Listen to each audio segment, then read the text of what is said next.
January 1945. Somewhere on the frozen edge of the Hurtgen Forest, a collapsed field hospital creaks under the weight of snow and artillery dust. The wind slips through shattered window frames. Lanterns swing on frayed wires, casting trembling circles of light across rows of wounded men. German soldiers lying in silence because groaning costs too much strength now. Inside, 3 nurses move between the stretchers. Their uniforms are stained, the hands trembling from cold and exhaustion. Supplies are gone. Morphine is a memory. Bandages must be boiled, dried, and used again. Outside, the distant shell fire grows louder, rolling through the trees like approaching thunder. Then the nurses hear boots. 4-in-1s, heavy, deliberate, carrying the unmistakable rhythm of men trained to advance. American medics appear in the doorway. Their helmets are dusted with frost. Their Red Cross armbands are darkened by the snow. For a moment, nobody speaks. The Germans expect orders, weapons, or a demand to surrender the building. Instead, the Americans move straight toward the wounded, checking pulses, lifting heads, opening medical satchels still full of things the nurses have not seen in weeks. And as the snow drifts past the broken windows, one nurse feels her eyes fill quietly, because she realizes the Americans are not here to abandon anyone. They are here to save them. By the winter of 1944 to 1945, the Western Front had become a place where the boundaries between forward positions, medical posts, and collapsing supply lines blurred into one continuous zone of misery. The German army, stretched thin after years of fighting on multiple fronts, no longer possessed the organizational strength to maintain stable evacuation routes. What should have been orderly chains of care, aid stations, field hospitals, transport columns, had broken under the pressure of Allied advances and relentless shortages. Into this chaos stepped the last functioning medical personnel the Wehrmacht could rely on. Overworked German nurses and volunteer auxiliaries who struggled to keep entire wards alive with almost nothing left to work with. The situation grew more desperate after the failed German offensive in the Ardennes. The counterattack, launched in December 1944, consumed reserves that Germany had no means to replace. Ammunition, fuel, winter clothing, and food were shrinking daily. Medical supplies disappeared even faster. Penicillin was almost non-existent in German depots. Plasma units were scarce. Surgical instruments were often reused long past safe limits. And yet casualties kept arriving, frostbitten, concussed, burned, or torn apart by shell fragments from American artillery that rarely paused. On the American side, the picture was starkly different.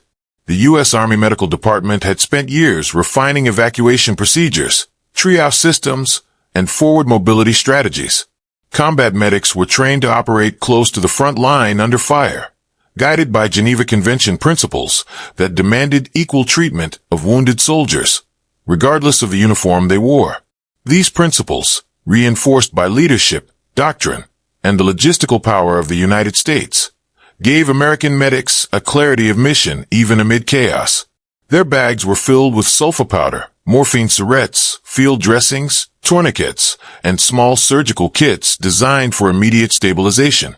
As the front shifted rapidly through Belgium and into Western Germany, American medics frequently found themselves stumbling into makeshift German medical posts, sometimes intact, sometimes half destroyed, often filled with wounded the Germans could no longer evacuate. In many cases, German nurses were the only remaining staff. Doctors had been drafted into combat, killed, or trapped behind collapsing lines. Many nurses had gone days without rest. Clothes froze where water from burst pipes splashed onto them. Some had not eaten a proper meal in 3 days. Yet they stayed because leaving meant condemning the wounded to die alone.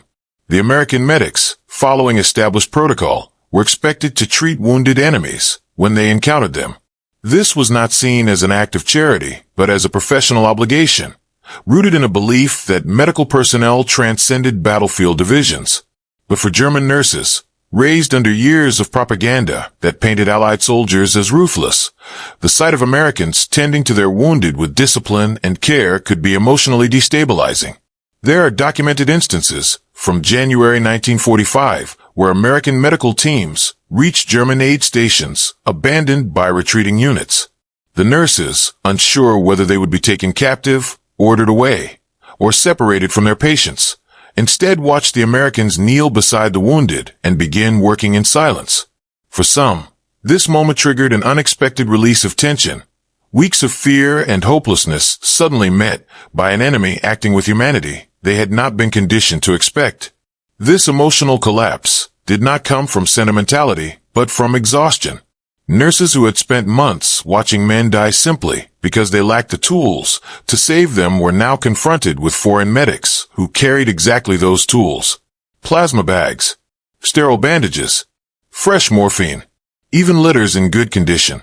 In many hospitals, the Germans had resorted to using doors, window shutters, or pieces of roofing as improvised stretchers.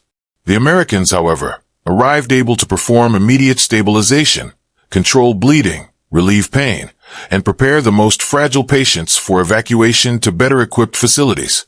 It was the contrast, the collision of two medical worlds, that made some nurses weep quietly while continuing their duties.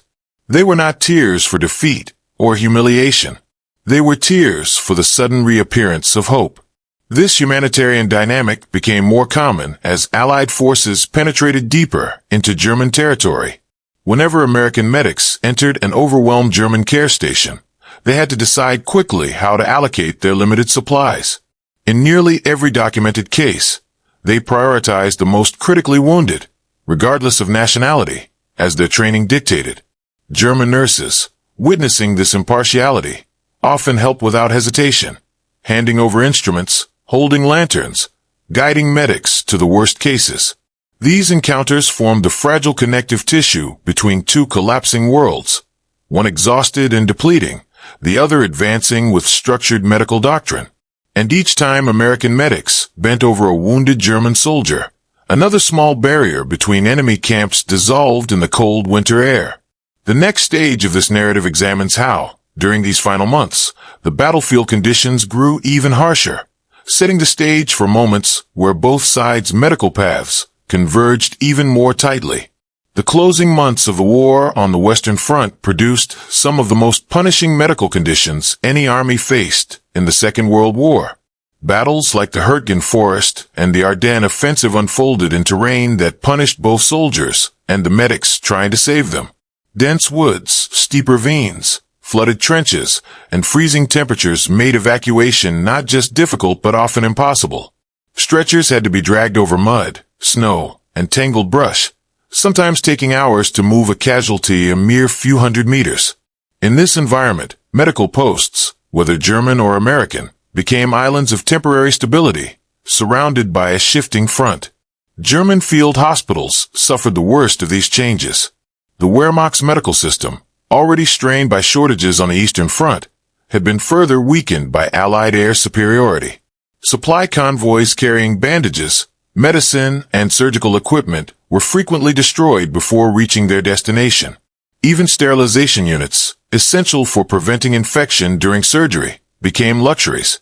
As a result, German nurses were forced to rely on improvised solutions, boiling torn sheets to make bandages, reusing syringes long past safety limits, and making do with surgical tools dulled by repeated use. The psychological toll on these nurses was immense. They watched infections spread uncontrollably, wounds turn septic, and patients grow feverish simply because the most basic medical tools were missing. Across the front line, American medical units faced their own challenges, but they operated with a fundamentally different logistical foundation. U.S. frontline aid stations were supported by a robust chain of evacuation. Medics stabilized casualties under fire.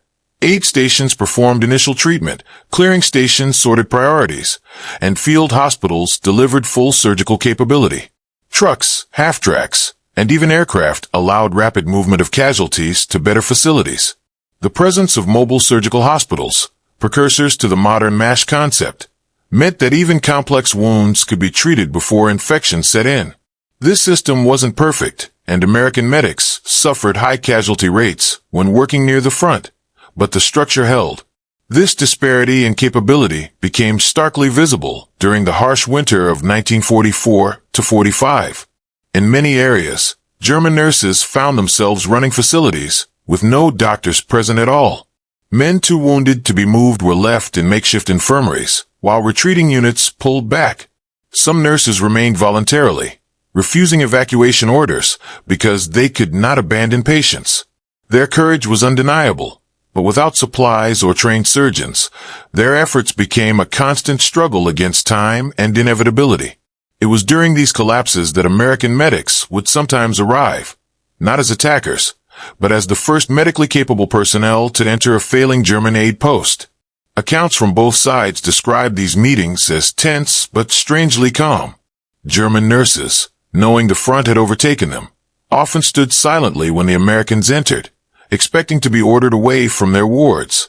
Instead, U.S. medics would kneel beside the wounded and begin their routine, checking airways, applying dressings, administering morphine, and preparing litters for evacuation.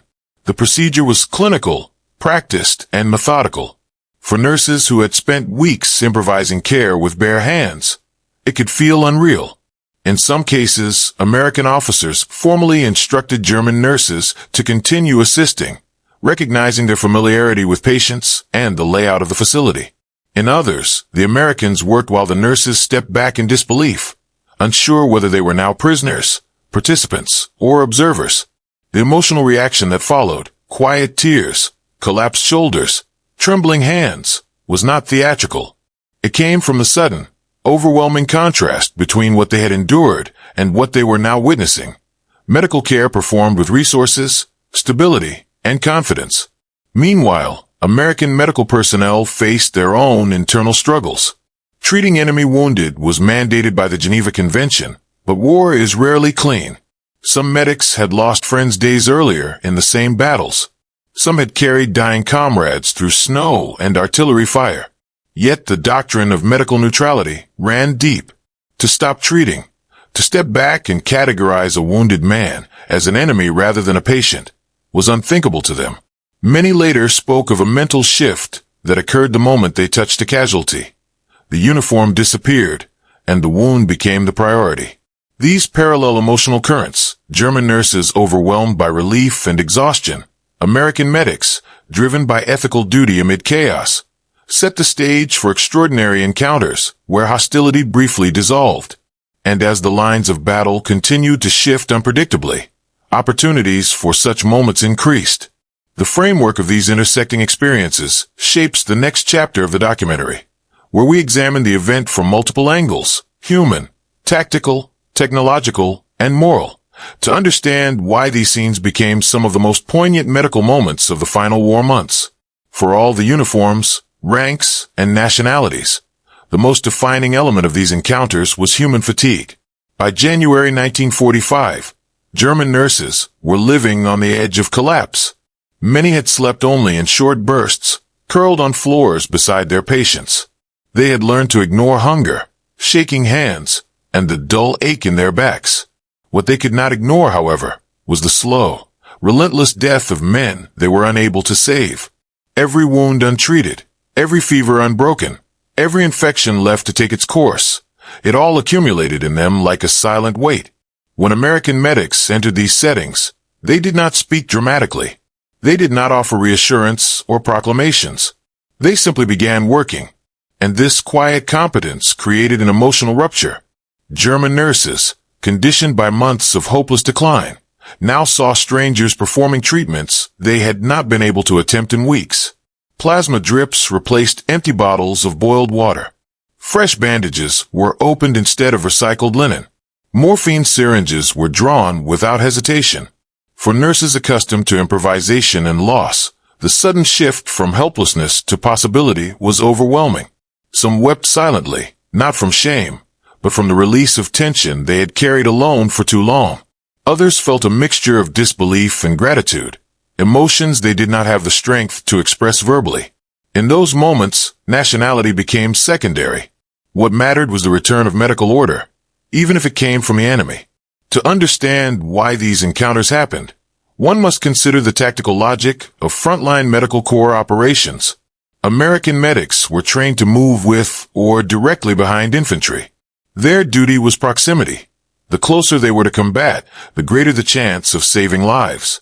As lines shifted rapidly during the final months of the war, medics frequently advanced into areas the Germans had just abandoned or partially abandoned. In these chaotic pockets, German wounded often remained behind with only a handful of nurses or auxiliaries. American doctrine required medics to stabilize any wounded man encountered. This principle was not viewed as optional. It was integral to the operating structure of the U.S. Army Medical Department. Medics carried clearly marked Red Cross symbols and had authority to move through contested areas to reach casualties. When German and American positions overlapped, something that happened repeatedly during the Ardennes and Hürtgen operations, medics were often the first U.S. personnel to enter enemy-held medical posts. Tactically, this meant American medics sometimes found themselves deep inside buildings still surrounded by enemy units or artillery zones. Treating German wounded was not only humanitarian, it was tactically sensible. Stabilized prisoners were easier to transport, less likely to die en route, and less likely to slow down the forward movement of troops. Furthermore, maintaining strict adherence to medical neutrality prevented unnecessary retaliation against U.S. medical staff captured elsewhere. For German nurses, the tactical reality was brutal. They knew their posts could be overrun at any moment. They knew evacuation orders might never come. When American medics arrived, they were witnessing the convergence of two tactical doctrines, one collapsing, one advancing, and the shift in control felt immediate and irreversible.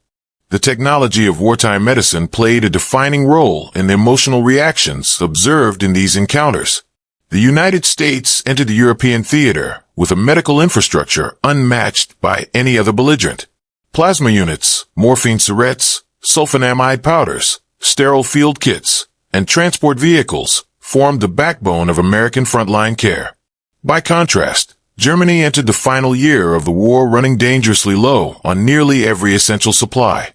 American medics carried compact surgical tools for debridement, tourniquets that prevented catastrophic bleeding, and plasma that could rapidly stabilize shock victims. The difference was not only in quantity but in consistency. American supply chains, backed by industrial capacity, meant that medics could trust the equipment in their bags. German nurses could not. In some facilities, even clean water was rationed.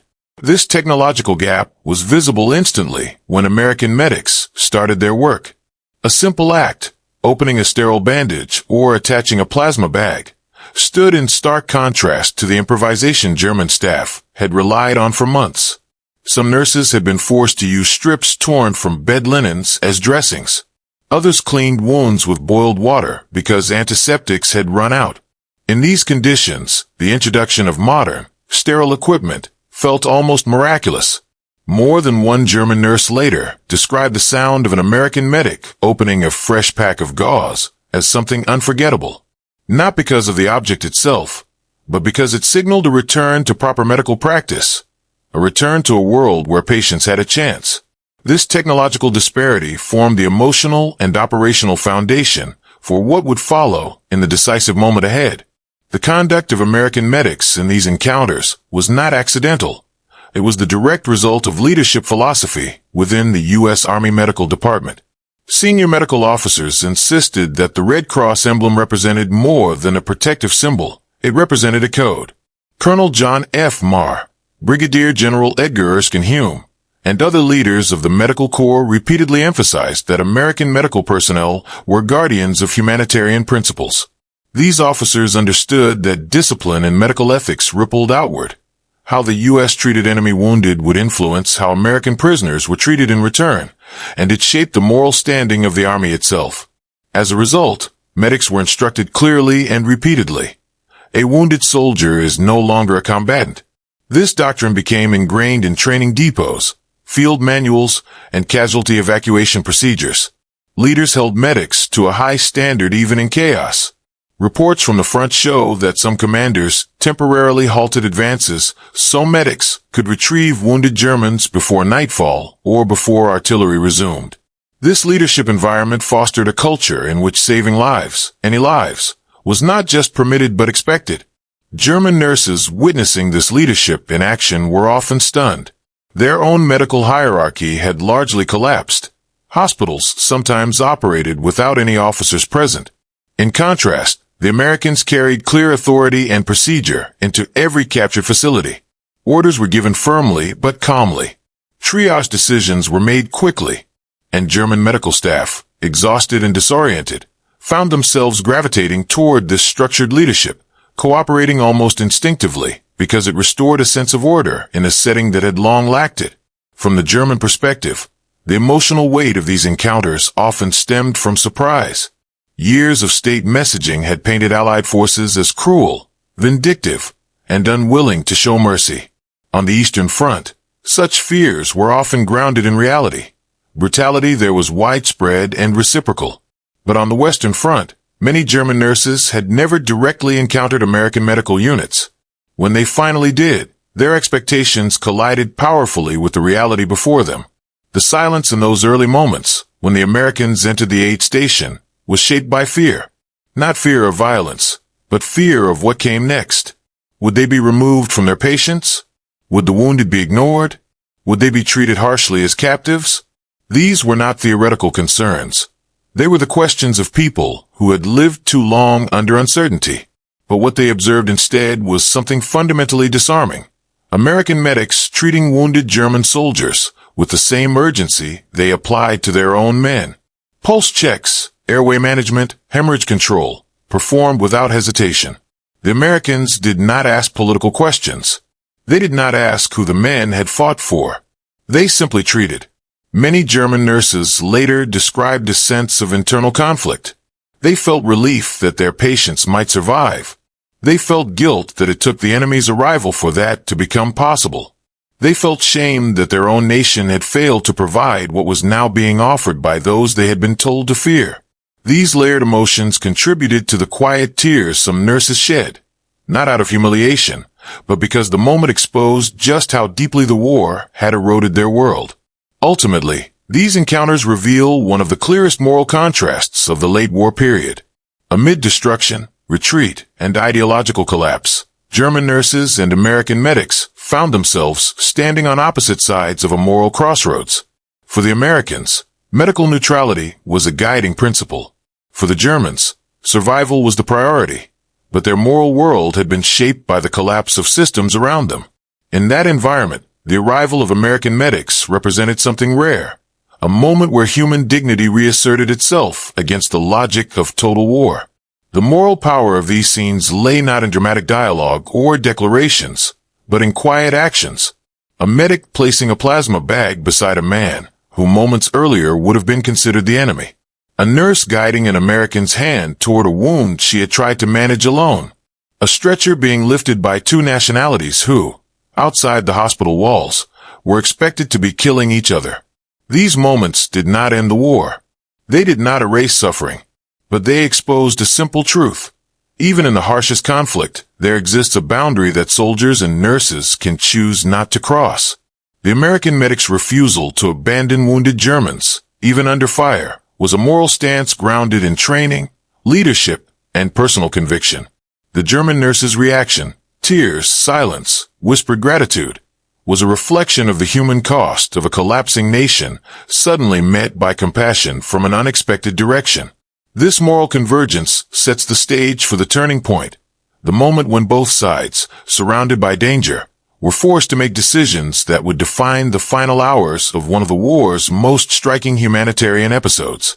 The decisive moment often described in wartime medical reports occurred not in a grand hospital or a formal surrender, but in a collapsing farmhouse on the outskirts of a village, caught between withdrawing German units and advancing American infantry. It was early February 1945, during the Allied push across the Roer River line. The village, its name barely recorded in after-action notes, sat in a shallow valley battered by artillery from both sides. Smoke drifted across the fields. Roads were churned into deep mud by retreating vehicles.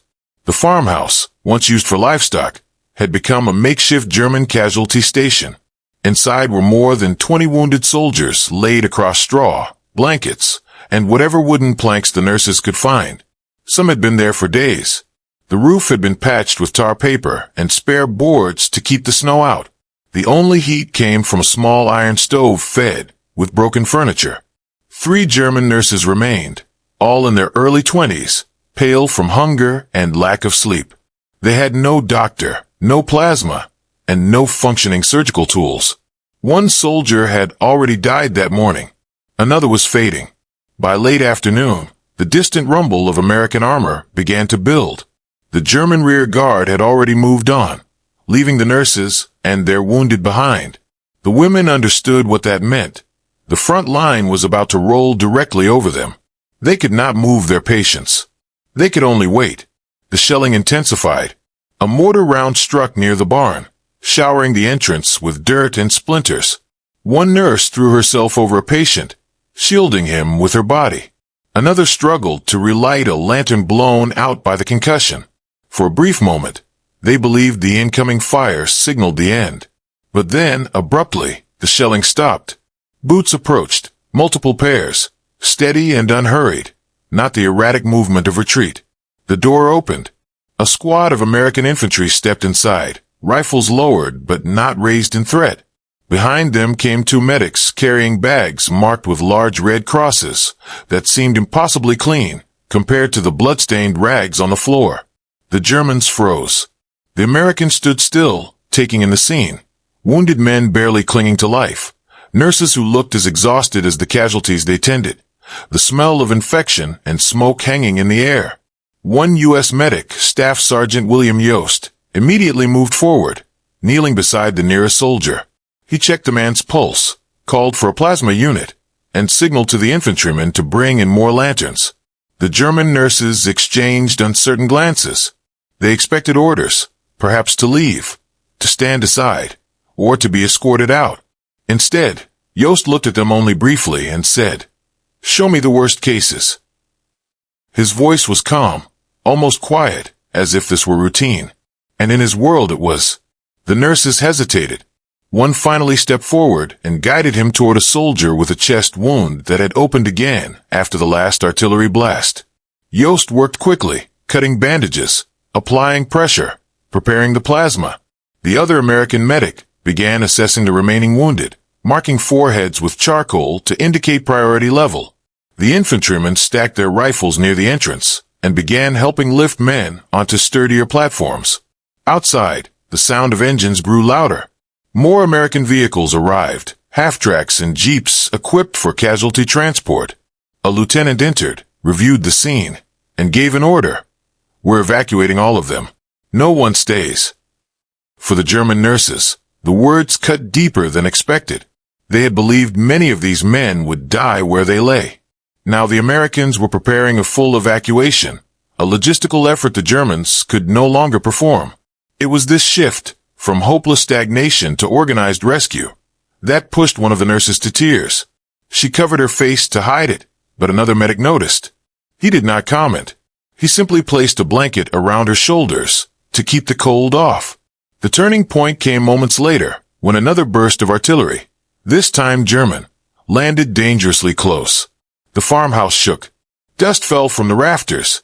The Americans could have withdrawn, securing their position and leaving the wounded temporarily behind until the shelling ended. But the medics refused. They stayed working under fire, adjusting litters, carrying men to vehicles, shouting instructions over the noise. That decision, to remain inside the blast radius to save enemy wounded, marked the moral and operational climax of the encounter. Because from that moment forward, the Germans understood the Americans were risking their own lives to preserve those of their patients. And as the shelling intensified, with wounded men being carried out through a haze of snow and smoke, the nurses realized something else. The enemy was now their only chance for survival as well. This realization set the stage for the second part of the climax, where the evacuation turned into a race against encirclement and worsening fire. The evacuation began in tense, methodical silence. Each soldier was lifted carefully, 2 Americans on either side, German nurses providing guidance. The snow was deep, the ground uneven, and every step carried the threat of artillery or sniper fire. Yet the Americans moved with practiced efficiency. Stretchers were balanced, plasma units were monitored, morphine syringes prepared in advance. Every action was deliberate, almost cinematic in its precision, but grounded in necessity. The contrast between their skill and the chaos around them was stark. One nurse later recalled the scene as a blur.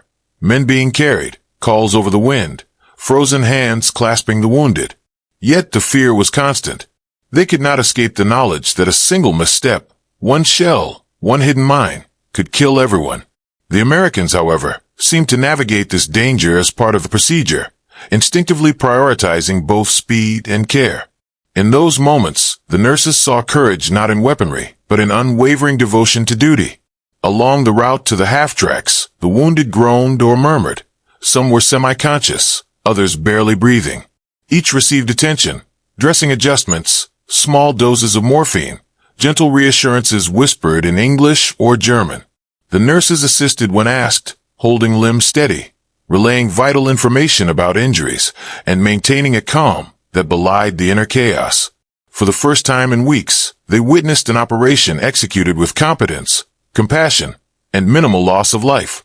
The tension peaked when a sudden burst of mortar fire landed near the transport vehicles. Dust and splinters filled the air.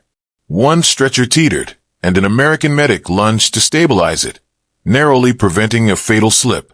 A nurse instinctively grasped the soldier's arm, anchoring him further. In that moment, enemy and ally were unified in purpose, to preserve life at all costs, despite the surrounding violence. As the last of the patients were loaded into vehicles, the Americans issued quick, clear instructions.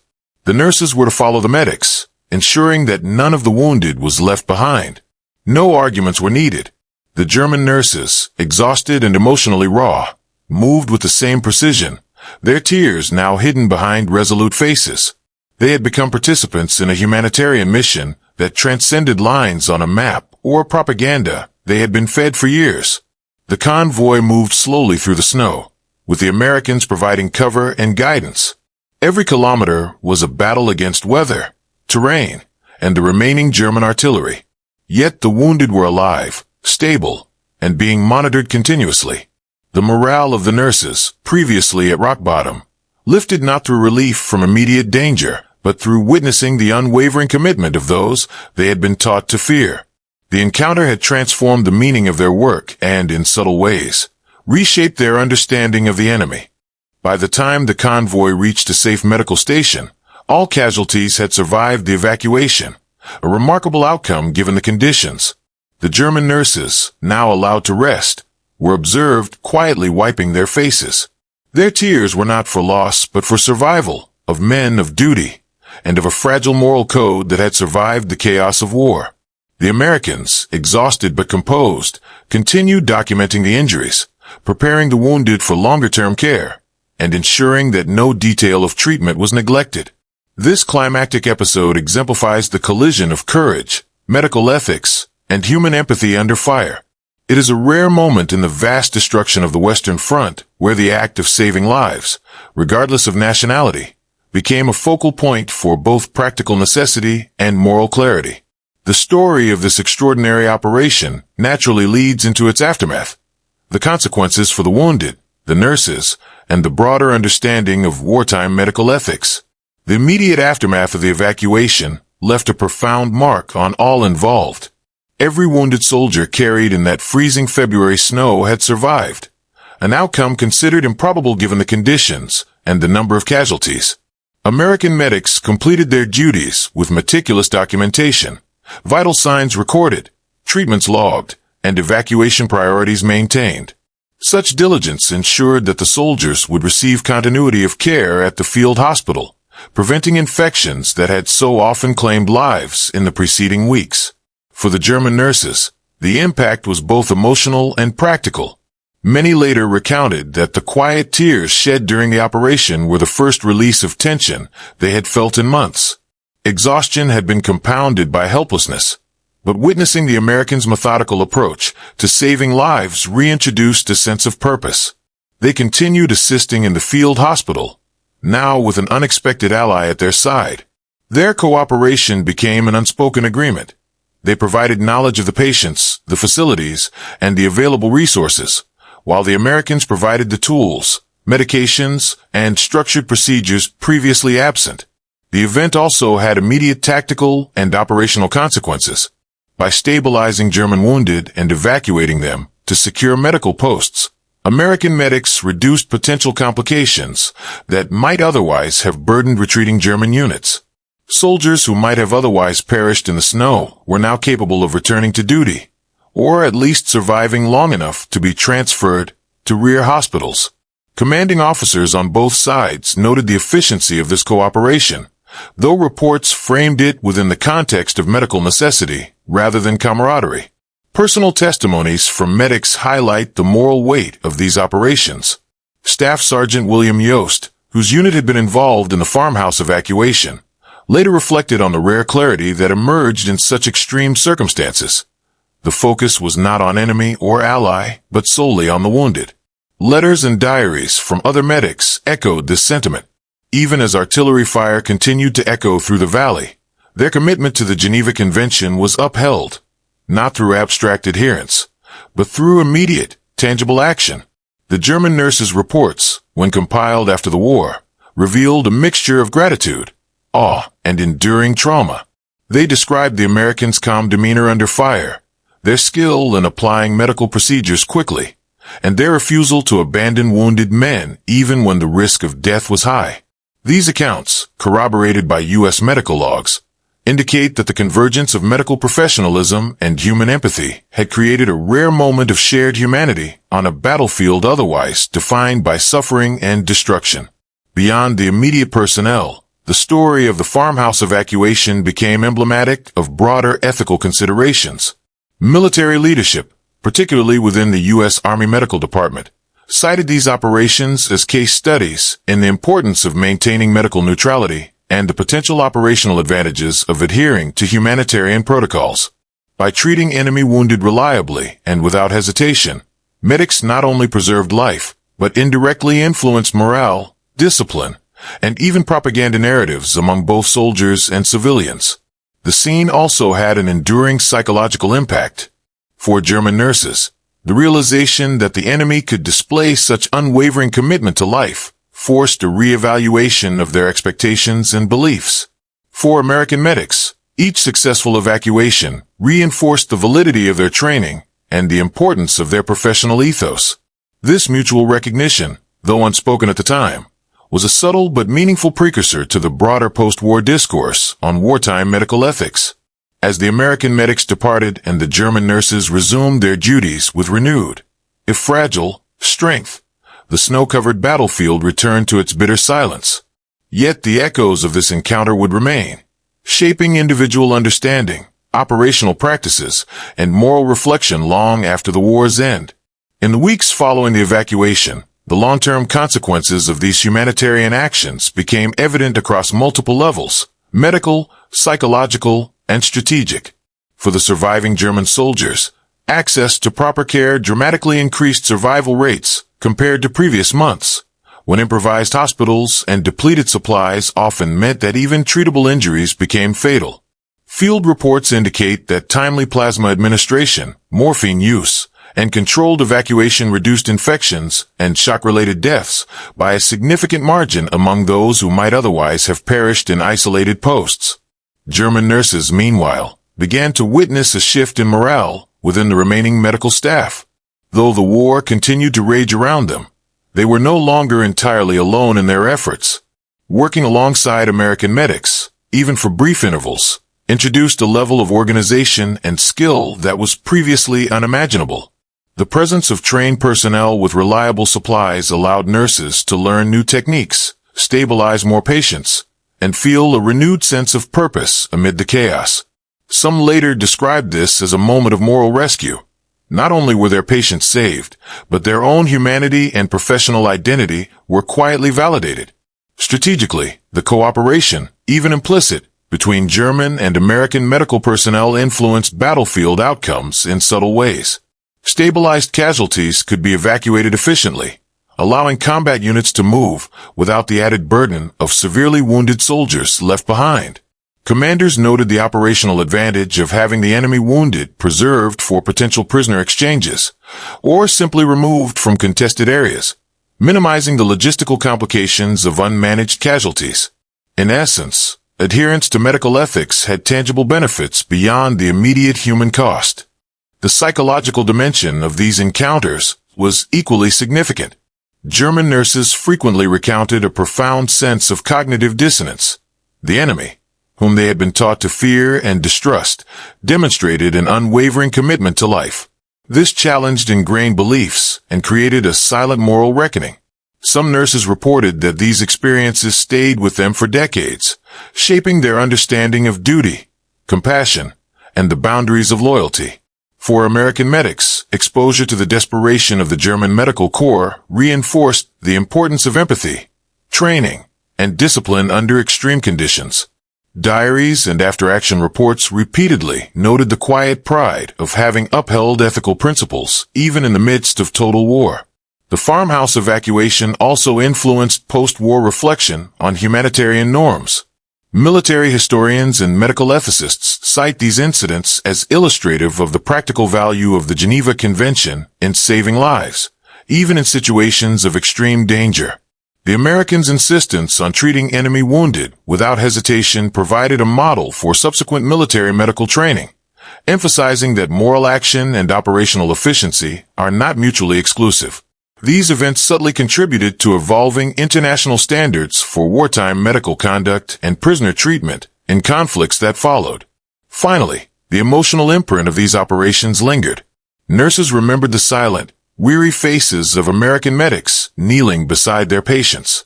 Medics recalled the tears and quiet cooperation of those who had expected only abandonment.